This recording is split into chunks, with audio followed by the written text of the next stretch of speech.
अस्सलाम वालेकुम। एक तरफ हमारे आर्मी चीफ ने फ़ॉरेन इन्वेस्टर को राग़िब करने के लिए इदारा बनाया है कि मुल्क में इन्वेस्टमेंट आए और मुल्क का पहिया चले, और दूसरी तरफ सियासी अदम इस्तेहकाम की वजह से ये हाल है कि 50 साल में पहली बार मुल्क में जो इन्वेस्टमेंट की रेशो है वो 13.1% पे आ गई है, जो पहले 1973 में 13.2% पे थी।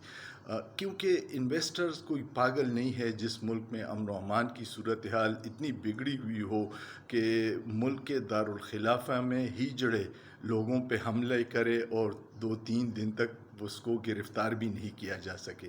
तो ऐसे मुल्क में कौन आएगा इन्वेस्टमेंट करने के लिए?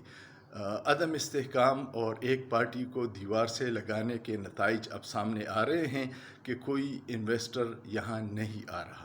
खुदारा इस पाकिस्तान पे रहम कीजिए, ये सारे मुहिब वतन हैं, इस मुल्क को चलने दीजिए। सोचिए, सोचना जुर्म नहीं है।